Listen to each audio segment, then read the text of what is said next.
Hello everyone and welcome back to my channel criminology ज्ञान। और आज के इस वीडियो में हम सॉल्व कर रहे हैं यूजीसी नेट क्रिमिनोलॉजी 2025 का क्वेश्चन नंबर 71 से स्टार्ट करेंगे। 70 तक मैं ऑलरेडी अपने फर्स्ट पार्ट में सॉल्व करवा चुकी हूँ। आप प्लेलिस्ट में जाके चेक कर सकते हैं, प्लेलिस्ट आपको डिस्क्रिप्शन बॉक्स में मिल जाएगा। And also if you are new to my channel please consider subscribing, क्योंकि इसी तरीके से मैं क्वेश्चन सॉल्व करवाती रहूंगी और इंपॉर्टेंट लेक्चर्स लेकर आती रहूंगी जो आपके यूजीसी नेट क्रिमिनोलॉजी के लिए बेनिफिशियल रहेगा। So let's start with the video. So question number 71 में आपको दो लिस्ट दे रखी है, लिस्ट 1 एंड लिस्ट 2, जहां पर आपको एक्चुअली ये लिस्ट 2 के अंदर जो है ये कुछ वर्ड्स हैं और लिस्ट 1 के अंदर डेफिनेशंस दे रखी है इसकी, and we have to identify it. So A is meeting necessary criteria for inclusion in print. Means कि कुछ ऐसी important चीजें जिसको हम प्रिंट करने के लिए इंक्लूड कर सकते हैं। So यहाँ प्रिंट से रिलेटेड बात आई है, so हम इसको रिलेट कर सकते हैं न्यूज वर्दीनेस से। So A का हो जाएगा आपका second. Then in the present, जो अभी प्रेजेंट टाइम पर चल रहा है, ठीक है, तो इसको हम रिलेट कर सकते हैं फर्स्ट से, that is immediacy. Then cult of celebrity. So cult क्या होता है कि जब हम किसी एक पर्टिकुलर चीज में इंटरेस्ट शो करते हैं, तो कल्ट ऑफ सेलिब्रिटी यहाँ पर पर्सनलाइजेशन से हम रिलेट कर सकते हैं। And then revealing the forbidden, मतलब जहां पर हमें चीजें अलाउड नहीं होती हैं रिवील करने के लिए, उसको हम रिवील करते हैं, दैट इज टिटिलेशन। सो डी का हो जाएगा आपका ऑप्शन नंबर थर्ड। तो इस हिसाब से आपका option number fourth will be the correct answer. So question number 72 is, which of the following institution provides food, clothing and shelter to children whose cases are pending before the juvenile justice board? तो question क्या है कि कौन सा institution, इनमें से कौन सा इंस्टीट्यूशन ऐसा है जो उन बच्चों को food, clothing and shelter provide करता है जिनके केसेस पेंडिंग है जुवेनाइल जस्टिस बोर्ड के आगे। तो ऑप्शंस क्या है आपके पास, observation home, special home, foster care, children home. So correct option will be option number first, that is observation home. और यहाँ पर हमने ऑब्जर्वेशन होम में क्यों टिक लगाया, क्योंकि केसेस पेंडिंग है। अगर ऑलरेडी जजमेंट आ गया होता, केसेस ट्रायल हो चुके हैं, तो वो पर्सन किस में होगा, स्पेशल होम में आ जाएगा। वो बच्चा जो है वो स्पेशल होम में उसका सारा फूड, क्लोथिंग एंड शेल्टर देखा जाएगा। लेकिन क्योंकि ये केसेस पेंडिंग है, तो इसलिए वो ऑब्जर्वेशन होम में होंगे। So option first will be the correct answer. Next question, question number 73. यहाँ पर आपको लिस्ट 1 के अंदर थ्योरीज के नाम दे रखे हैं, लिस्ट 2 में उनके प्रपाउंडर्स के नाम दे रखे हैं। सो ब्रोकन विंडोज थ्योरी किसने दिया था, विल्सन एंड केलिंग ने। सोशल बॉन्ड थ्योरी दी थी ट्रेविस हर्शी ने। न्यूट्रलाइजेशन थ्योरी दी थी डेविड मज्जा ने। एंड रूटीन एक्टिविटी थ्योरी थी लॉरेंस कोहेन एंड मार्कस फेल्सन ने। सो option number third is the correct answer. Next question देखते हैं, question number 74। The view that crime is a function of a decision making process in which the potential offender weighs the potential cost and benefits of an illegal act is explained by which of the following theory? इनमें से कौन सी theory है जो ये कहती है कि जो पोटेंशियल ऑफेंडर होता है वो पहले ये कोई भी इलीगल एक्ट करने से पहले ये डिसाइड करता है कि भाई इसमें क्या कॉस्ट और बेनिफिट लग रहा है मेरा, और उसके बाद वो डिसाइड करता है कि उसको वो एक्ट करना है या नहीं। तो ये स्टेटमेंट किस थ्योरी के अंदर कही गई थी? ऑप्शन है आपके पास containment theory, rational choice theory, routine activities theory और shaming theory. Correct option is option number second, that is rational choice theory.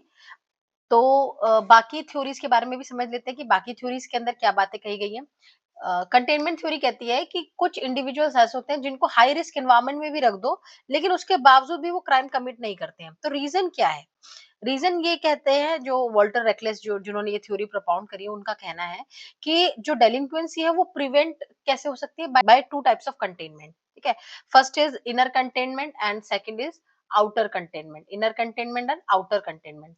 Inner containment में हम बात कर लेते हैं बेसिकली सेल्फ कंट्रोल की, है कि पर्सन के अंदर खुद ही सेल्फ कंट्रोल इतना है कि वो इवन उसको हाई रिस्क एनवायरनमेंट में रख दिया फिर भी वो क्राइम नहीं कर रहा है। आउटर कंट्रोल में क्या होता है, आउटर कंटेनमेंट के अंदर सोशल कंट्रोल जिसे हम कहते हैं कि सोसाइटी के नॉर्म्स को वो बंदा फॉलो कर रहा है, या फिर मोरल वैल्यूज उसके इतने, जैसे फैमिली हो गया, फ्रेंड्स हो गए, पीयर प्रेशर हो गया, जिसकी वजह से वो पर्सन क्राइम नहीं कमिट कर रहा है।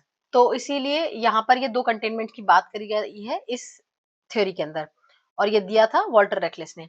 Next is routine activity theory. तो रूटीन एक्टिविटी थ्योरी क्या कहती है कि किसी भी क्राइम को होने के लिए 3 चीजों की जरूरत होती है। मोटिवेटेड ऑफेंडर होना चाहिए, फिर होता है आपका सुटेबल टारगेट होना चाहिए, कि अगर टारगेट ही आपका अच्छा नहीं है, टारगेट वैल्यूएबल नहीं है, टारगेट इजीली कैरी कैरी नहीं कर सकते उसको, तो फिर वो सुटेबल टारगेट की कैटेगरी में आया ही नहीं। और फिर होना चाहिए absence of capable guardian, absence of capable guardian. तो ये तीनों एलिमेंट्स होंगे तब एक क्राइम कमिट होगा, और ये तीनों चीजें साथ में होनी चाहिए तब ही क्राइम कमिट होगा। देन आ जाता है आपका शेमिंग थ्योरी। शेमिंग थ्योरी किसने दी थी? जॉन ब्रेथवेट ने। और इस थ्योरी के अंदर क्या बात कही गई कि कैसे सोसाइटी के रिएक्शंस, स्पेशली जब हम शेम करते हैं, तो वो किसी भी पर्सन को फर्दर फ्यूचर में क्राइम करने के लिए एनकरेज भी कर सकती है और डिस्करेज भी कर सकती है। तो इनके अकॉर्डिंग जो शेमिंग होता है वो 2 तरीके की शेमिंग होती है। एक होता है रीइंटीग्रेट शेमिंग और दूसरी होती है डिसइंटीग्रेट शेमिंग, ठीक है? तो रीइंटीग्रेट शेमिंग इज़ बेसिकली पॉजिटिव आप शेम कर रहे हैं ना, जहाँ पर आप पर्सन को ऐसे कह रहे हैं कि ओके आपका कोई मजबूरी रहा होगा इसलिए आपने ये क्राइम किया है। तो हम पर्सन को क्या है, एक शेम भी कर रहे हैं बट पॉजिटिव मैनर में कर रहे हैं, जिसकी वजह से क्राइम जो पर्सन वो क्राइम करेगा उसमें डिक्रीज़ हमें देखने को मिल सकता है।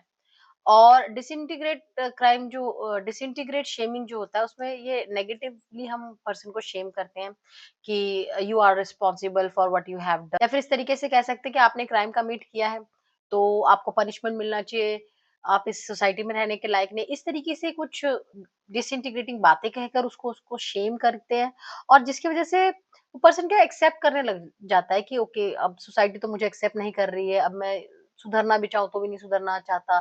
सो इससे क्या होता है, क्राइम के बढ़ने के चांसेस होते हैं। तो शेमिंग थ्योरी इसी बात को कहती है।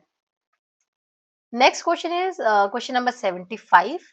The theory of differential association was propounded by which of the following criminologists? Differential association जो है एडविन सदरलैंड द्वारा दी गई है। तो option number second is correct option. Next is question number 76। Again यहाँ पर हमें कुछ थ्योरीज दे रखी हैं लिस्ट सेकंड के अंदर। किसने इसको propound किया था वो लिखा हुआ है। सो लाइफस्टाइल एक्सपोजर थ्योरी जो है वो किसने दी है? हिंडलैंड, गॉटफ्रिडसन एंड गेरफेलो ने। क्या है? और लाइफस्टाइल थ्योरी बेसिकली कहती है कि जो विक्टिमाइजेशन है वो पर्सन के डेली रूटीन, उसके हैबिट या सोशल रोल पर डिपेंड करता है। यहाँ पर बेसिकली इस चीज पर फोकस किया जाता है कि क्यों कुछ जो लोग होते हैं वो ही क्राइम विक्टिम बनते हैं बेस्ड ऑफ देयर लाइफस्टाइल, क्योंकि यहाँ पर लाइफस्टाइल वर्ड यूज किया गया है। तो ये थ्योरी वही चीज को एक्सपोज करते हैं कि क्यों कुछ पर्टिकुलर लोगों को ही विक्टिमाइज किया जाता है बेस्ड ऑन देयर लाइफस्टाइल। उनका लाइफस्टाइल कुछ इस तरीके से है, इस वजह से इस पर्सन को विक्टिम बनाया गया। ठीक है, next is victim precipitation theory. So victim precipitation theory दिया है मार्विन वुल्फगैंग ने। थ्योरी क्या कहती है कि जो विक्टिम है वो ही ऑफेंडर को क्या कर रहा है, पहले प्रोवोक कर रहा है, उसको उकसा रहा है चीज़ों के लिए, और उसके बाद फिर वो विक्टिमाइज़ हुआ है। तो that is victim precipitation theory. फिर आ जाता है क्राइम, शेम एंड रीइंटीग्रेशन। अभी मैंने आपको शेम वाला जो थ्योरी है वो बताया है, रीइंटीग्रेटिंग शेम और स्टिग्मेटाइजिंग शेम जिसे कह रहे हैं, शेमिंग थ्योरी के बारे में अभी हमने बात करी है। वो दी है जॉन ब्रेथवेट ने। एंड देन न्यूट्रलाइजेशन थ्योरी है स्काइज एंड मज्जा। एंड तो इसके हिसाब से करेक्ट ऑप्शन जो हो जाएगा आपका हो जाएगा option number 4 will be the correct answer. Next question देखते हैं, question number 77। So this is in Hindi actually. तो इसमें क्या है, छोटे मोटे अपराध दैट इज पेटी ऑफेंस की बात कर रहे हैं। पेटी ऑफेंस के लिए जो पनिशमेंट है वो कितना साल तक का रहता है? 3 years इम्प्रिजनमेंट। देन गंभीर अपराध क्या हो जाएंगे? Serious offence. सीरियस ऑफेंस के लिए 3 to 7 years तक का इम्प्रिजनमेंट रहता है। एंड उसके बाद जघन्य अपराध is heinous offence. Heinous offence के लिए होता है 7 years और मोर देन 7 years इम्प्रिजनमेंट। और तुच्छ अपराध को रॉन्ग्स जो होते हैं, रॉन्ग्स, इनके लिए कोई दंड नहीं है। सो करेक्ट ऑप्शन जो हो जाएगा वो हो जाएगा आपका option number 3rd। Next question देखते हैं, question number 78। Which among the following are steps of literature review. जब आप लिटरेचर रिव्यू करते हैं तो क्या स्टेप्स हैं लिटरेचर रिव्यू? आप नोट्स बनाते हैं, यस। आप रेफरेंसेस नोट डाउन करते हैं, ट्रू। देन सैम्पलिंग डिजाइन आप लिटरेचर रिव्यू के बेसिस बनाते हैं, no, this is not considered under literature review. आप रीड करते हैं, यस। देन आप रिसर्च गैप को आइडेंटिफाई करते हैं, यस। सो करेक्ट ऑप्शन क्या हो जाएगा? A, B, D and E, that is option number fourth will be the correct answer. Next question, question number 79. Who propounded the cartographic school of criminology? Cartographic school of criminology किसने दिया था? It is Adolf Quetelet. Option number 3 is the correct answer. So question number 80 is acts that are outlawed because they are violate basic moral values such as rape, murder, assault and robbery are referred as. ऐसे acts जो कि basic moral values को violate कर रहे हैं, जैसे कि rape, murder, assault and robbery, उनको क्या कहा जाता है? तो option number first is correct, that is माला इनसे। यहाँ पर हमें जो कैची टर्म है वो है बेसिक मोरल वैल्यूज। यहाँ पर जो भी एक्ट होगा वो बेसिक मोरल वैल्यूज को वायलेट करता हुआ होना चाहिए। तो माला इनसे is the acts which are wrong in itself, जो अपने आप में ही बुरे एक्ट हैं। ये माला प्रोहिबिटा इसीलिए नहीं है क्योंकि यहाँ पर हमने ये भी कह दिया कि बेसिक मोरल वैल्यूज को इन्फ्रिंज करना चाहिए। हो सकता है ऐसे भी एक्ट्स हो सकते हैं जो मोरल वैल्यूज को इन्फ्रिंज कर रहे हैं, वायलेट कर रहे हैं, लेकिन वो लॉज में कहीं मेंशन नहीं है कि भाई ये गलत है, प्रोहिबिटेड है, तो फिर वो उसका कोई वैल्यू नहीं होगा। तो इसीलिए माला इनसे जो है यहाँ पर करेक्ट आंसर है, that is option number first. Next question is question number 81। Use of large scale numeric data is called, कि जब हम लार्ज स्केल पर न्यूमेरिक डेटा को यूज कर रहे हैं तो उसे हम कहेंगे quantitative research, that is option number first is the correct answer. Next question, question number 82। The lower tier of prisons in India. Lower tier of prisons in India से मतलब क्या है? जहां पर सबसे लोएस्ट क्लासिफिकेशन जहां पर हो रहा है जेल्स का, जहां पे नंबर ऑफ जो स्पेस है वो कम है, जहां पर कम टाइम के लिए प्रिजनर्स को रखा जा रहा है, और सबसे बेसिक जो प्रिजन है वो क्या है आपका? Sub jail. So option number second is the correct answer. Next question, you might confuse with open prison.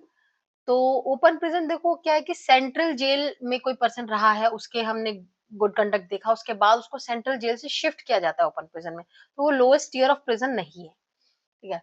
सब जेल के बाद डिस्ट्रिक्ट जेल्स आते हैं, फिर डिस्ट्रिक्ट जेल के बाद सेंट्रल जेल्स आते हैं, एंड सेंट्रल जेल के बाद आप ओपन प्रिजन को कहीं रखें तो, क्योंकि ये तो लोएस्ट मिनिमम सिक्योरिटी वाली जेल्स होते हैं। यहाँ पे correct option option number second है। Next question is question number 83. Restitution is a form of monetary payment that the dash is ordered to pay to a victim for a crime that has been committed against the victim. Restitution term किस लिए use किया जाता है? जब जहां पर offender जो है विक्टिम को कुछ पेमेंट देता है फॉर जो भी उसने लॉस किया है, विक्टिम को उसको वो पे करता है। सो इसका आंसर जो हो जाएगा ऑप्शन नंबर सेकंड हो जाएगा। Next question, question number 84. Which among the following are related to anomy theory? Anomy theory पूरा मैंने आपको एक लेक्चर में बता रखा है, उसको मैं पिन कर दूंगी यहाँ आई बटन में कहीं पर। एंड एनोमी थ्योरी में हम चार चीजों के बारे में बात करते हैं ना, गोल्स और मीन्स, पॉजिटिव नेगेटिव के बारे में बात करते हैं। तो यहाँ पर रिचुअलिज्म वहां पे बताया हुआ है, रिट्यूटिज्म बताया हुआ है, नॉर्मलेसनेस के बारे में बात करी गई है, रेबिलियन के बारे में बात करी गई है। तो ऑप्शन आपका हो जाएगा A, B, D and E. So option number first is the correct answer. Next question, question number 85। A research technique that uses the grouped data from several different studies to analyze and provide a valid indicator of relationship then the results provided from a single study is known as. So question number 85 says कि एक ऐसा research technique जहां पर हम group data का use करते हैं अलग अलग स्टडीज से, ताकि हम एनालाइज कर पाए वेरियस रिलेशनशिप को, और फिर उस रिजल्ट को हम एक सिंगल स्टडी में प्रेजेंट करें। एंड ऑप्शंस क्या है आपके पास? Meta analysis, systematic review, data triangulation and data mining.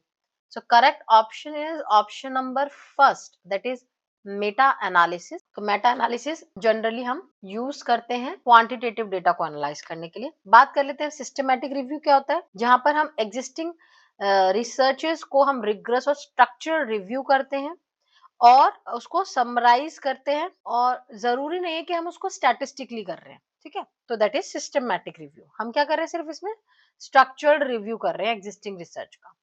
Then data triangulation क्या होता है?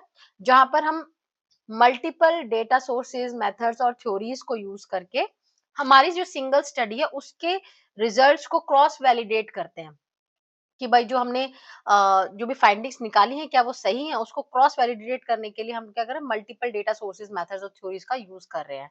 तो ये जो डेटा ट्रायंगुलेशन है, ये एक सिंगल स्टडी के अंदर ही हम इसको वैलिडेट कर सकते हैं।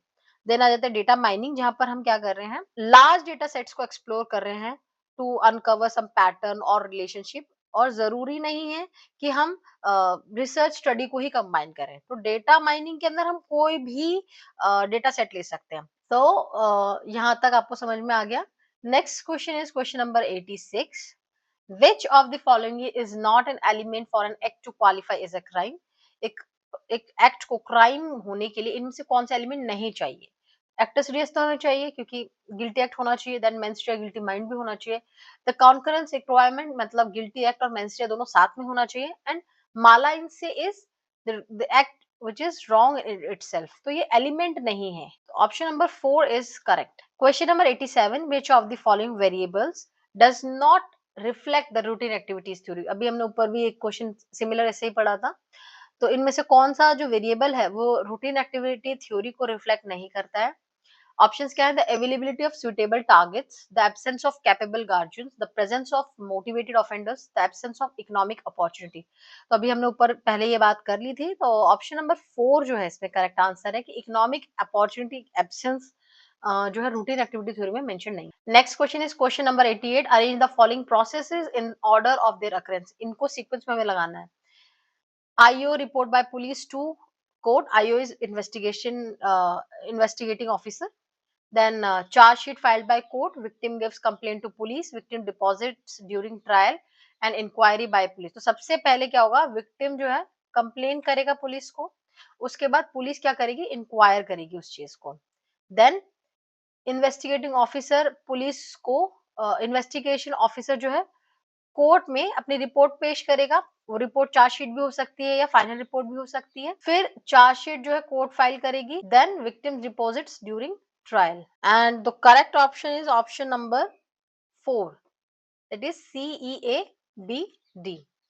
Next question, question number 89। Again हमारे पास क्या है, मैच है, मैच 1 एंड मैच 2। इसके अंदर बुक्स है और यहाँ पर राइटर्स दे रखे हैं। The criminal and his victim जो दी थी वो दिया था हैंस वॉन हैंटिंग ने। Then patterns in criminal homicide ये दिया था मार्विन वुल्फगैंग ने। बैटर्ड चाइल्ड सिंड्रोम दिया था हेनरी कैंप ने। And victimology the victim and his criminal ये दिया था स्टीफन शेफर ने। ठीक है, सो करेक्ट ऑप्शन हो जाएगा आपका fourth. Okay, option number 3 is the correct answer. Next question, question number 90 and this is the last question of this video. A process that provides interested victims the opportunity to meet their offenders in a safe and structured setting with the assistance of trained mediators is known as। तो ये क्या एक process होता है जहां पर basically restorative justice का एक प्रोसेस होता है जहां पर ऑफेंडर और विक्टिम्स को मिलाया जाता है, उनको आपस में बातचीत कराई जाती है with the help of train mediator, ताकि कोई एक बीच का रास्ता निकल पाए। तो इसका करेक्ट ऑप्शन जो है that is offender victim offender mediation, that is option number 4। इसके अलावा जो फर्स्ट ऑप्शन है दैट इज क्राइसिस इंटरवेंशन। इसका मतलब होता है कि जब आप जो भी इंडिविजुअल है, जो भी विक्टिम है, उसको आपने क्या किया, इमीडिएट शॉर्ट टर्म असिस्टेंस आप दे रहे हैं ताकि वो जो भी इमोशनल डिस्ट्रेस से गुजर रहा है, जो ट्रॉमा से गुजर रहा है, वहां से वो रिकवर हो पाए। एंड देन कंपनसेशन तो आपको पता ही है कि फाइनेंशियल पेमेंट जो कि विक्टिम को दिया जाता है बाय स्पेशली गवर्नमेंट के थ्रू। देन विक्टिम असिस्टेंस में क्या होगा कि वेरियस सपोर्ट सर्विसेज प्रोवाइड किए जाते हैं विक्टिम को, जैसे कि लीगल एड सर्विसेज हो गए, शेल्टर हो गया या काउंसलिंग हो गया, तो that is victim assistance. So that's it for today's video. I hope this video was useful for you. And if you find it useful, please comment below. I would love to read all your comments. और अगर आप चाहते हैं कि मैं कुछ और video बनाऊं, किसी और टॉपिक पर बनाऊं जो आप चाहते हैं मुझे कि मैं डेडिकेटली उस वीडियो पर काम करूं, तो आप मुझे नीचे कमेंट बॉक्स में बताएं। And if you have any suggestions that you can also drop on comment box.